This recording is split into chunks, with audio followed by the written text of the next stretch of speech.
술자리에서 시비가 붙었다거나 여러 명이 있는 공간에서 폭행 사건이 발생했는데 단순 폭행이나 상해 사건이 아닌 특수상해 가해자로 고소당하는 경우가 있습니다. 어떤 경우에는 사건 당일 신고를 받고 현장에 출동한 지구대 경찰관 앞에서 사건 경위서만 일단 적고 왔는데 그때는 단순 폭행인 줄 알았는데 하루 이틀 뒤 경찰서 연락을 받고 나서야 비로소 본인의 혐의가 특수상해라는 사정을 인지하게 될 수도 있습니다. 사실 본인이 폭행 가해자가 된 것이 맞고 피해자가 어느 정도 다친 것이 사실이라 해도 상대방이 중상해 수준으로 다친 경우가 아닌 한은 일반 폭행 상해 사건 정도에 연루되었다고 예상하고 있었을 수 있는데요. 시비가 붙었고 피해자가 다쳤더라도 사건 다음날 상대방에게 사과하고 합의금을 지급하면 사건이 원만히 마무리되지 않을까 기대했을 수도 있습니다. 하지만 특수상해 사건 진행 과정은 절대 이런 식이 아니니 주의가 필요하며 자칫 실형 선고를 받고 구속될 수도 있습니다.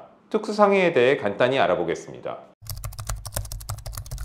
특수상해를 간단히 정의하자면 흉기 또는 위험한 물건을 사용 혹은 소지하여 고의로 상대방을 다치게 한 경우 또는 여러 명이 한 명의 피해자를 상해 입힌 경우 인정되는 혐의입니다. 예상할 수 있다시피 도구나 흉기를 사용하여 사람을 다치게 했다거나 다수인이 폭행에 연루되었다는 점에서 일반 상해죄에 비해 죄질이 나쁘다고 간주되기에 특수상해라는 명목으로 가중처벌되는 사안입니다. 그런데 실제 사건에서 보자면 흉기를 소지하고 작정하고 피해자를 가격해 상처 입힌다거나 여러 명이 한 사람을 공동폭행에 다치게 하는 사례는 극히 드뭅니다. 우선 당시 사용 용도에 따라서 물건을 소지하거나 휘두르면서 상대방을 다치게 한 경우라면 특수상해가 인정될 수 있는데요. 가령 휴대폰이나 가방을 손에 쥐고 상대방과 다투는 과정에 피해자가 다쳤다면 특수상해가 인정될 수 있고 술자리에서 빈병이나 잔을 던져 상대를 다치게 하거나 실수로 깨트렸지만 파편의 상대가 다친 경우도 마찬가지입니다. 그리고 다수인이 현장에 있던 공간에서 일행 중 한 사람이 누군가를 폭행에 다치게 했는데 현장에 동행해 있었다거나 망을 봐주었거나 현장에서 모른 척 방조만 했더라도 역시 특수상해 혐의가 인정될 수 있습니다. 이렇게 보자면 특수상해는 폭행 시비가 붙은 공간에서 드물지 않게 빈번히 발생할 수 있는 사안이니 주의가 필요합니다. 특수상해 법정형에는 벌금형 규정 없이 1년 이상 10년 이하 징역형으로만 규정되어 있음을 유념하셔야 합니다. 일단 특수상해로 기소되어 재판에 회부되면 유죄가 나온다는 전제에서는 벌금형은 애초부터 불가능하고 징역형을 선고받게 됩니다. 다만 피해자와 합의한 경우로서 재질이 극도로 나쁜 경우가 아니라면 징역형의 집행유예형을 선고받고 법정 구속은 피하게 될 수 있습니다. 반면 피해자와 합의하지 못했다거나 기존의 폭행 상해 전과가 여러 번 있다거나 피해자의 상해 수준이 높은 경우라면 재판에서 실형 선고를 피할 수 없고 이때에는 최소 징역 1년 내지 1년 6월 정도의 형을 선고받게 될 수 있습니다. 일단 초범으로 피해자의 상해 정도가 심한 수준이 아니라면 실형 선고는 면하고 집행유예 정도를 기대해 볼 수 있을 것입니다. 다만 특수상해 사건에서는 일단 기소된 이상에는 벌금형이 불가능하고 선처를 받아야 가까스로 집행유예라는 점에서 초범이라 해도 실형이 나오는 사례가 드물지 않으니 주의하셔야 합니다. 특수상해 혐의로 기소되어 재판에 회부되었는데 공소사실을 모두 인정하고 있는 경우라면 피해자 합의는 가능한 반드시 진행해야 합니다. 일단 공소사실을 인정하는 경우는 당연하고 설령 부인하면서 다툰다고 해도 유죄 선고 가능성이 있는 경우라면 피해자 합의를 해야 집행유예를 선고받고 법정 구속 상황만은 최소 피할 수 있기 때문입니다. 피해자 합의는 재판부에서 양형자료로 참작해주는 가장 중요한 요소라는 점에서 특수상해 가해자라면 피해자 합의는 반드시 성사시킬 수 있도록 본인이 직접 노력하든 변호인 조력을 받아야 하겠습니다. 다만 여기서 합의금은 개별 사건마다 다르게 책정될 수밖에 없어 얼마가 적정 금액인지는 단언드리기는 어려운데요. 피해자의 상해 정도, 가해자의 합의금 지급 여력과 재산 보유 정도, 피해자 측의 성향과 피해 보상을 원하는 규모에 따라 합의금 논의 기준액은 크게 달라질 것이 분명합니다.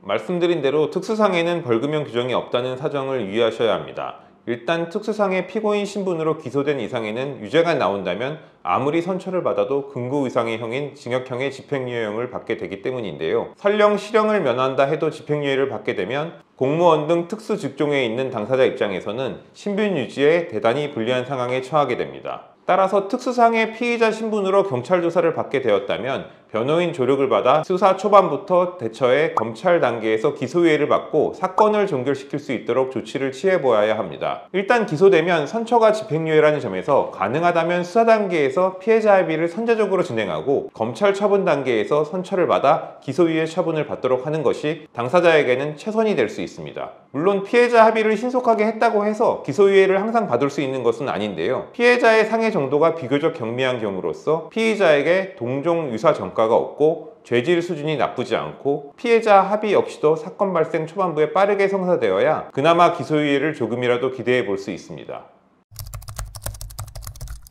특수상해 사건에서 혐의가 인정되는 경우라면 가능한 사건 발생 직후 경찰 수사 단계에서 일단 피해자 합의부터 빠르게 성사시킬 필요가 있습니다. 그래야 혹여 기소되더라도 실형은 면하고 집행유예를 받을 수 있게 되며 혹여 수사 단계에서 잘하면 기소유예를 받을 수 있도록 시도해 볼 수 있기 때문입니다. 다만 이런 수사 단계 대응과 피해자 합의 진행을 위해서는 변호인 선임이 반드시 필요할 수 있습니다. 다른 사건도 아닌 상해 사건에서는 피해자가 가해자에 대해 감정이 나쁠 수밖에 없습니다. 그렇기에 가해자 본인이나 그 가족은 피해자 측과 교신조차 쉽지 않고 설령 연락이 닿게 된다 해도 조건 조율이 성사될 가능성은 거의 없습니다. 이런 때 변호인이 나서야 수사기관에 대해 혐의 방어는 물론이고 합의 조건 조율 역시 모두 대행해 드릴 수 있게 됩니다. 정리하자면 본인이 폭행상해 사건 가해자로 형사 입건되었는데 그 죄명 명칭이 특수상해인 상황이라면 신속히 변호인과 상담하여 현재 상황을 이해하고 향후 대응을 논의하실 필요가 있겠습니다. 뜻하지 않게 특수상해 공범이나 가해자 신분으로 경찰 조사에 가야 하는 상황이 있으시다면 법무법인 은호와 상담해 보실 것을 추천드리겠습니다.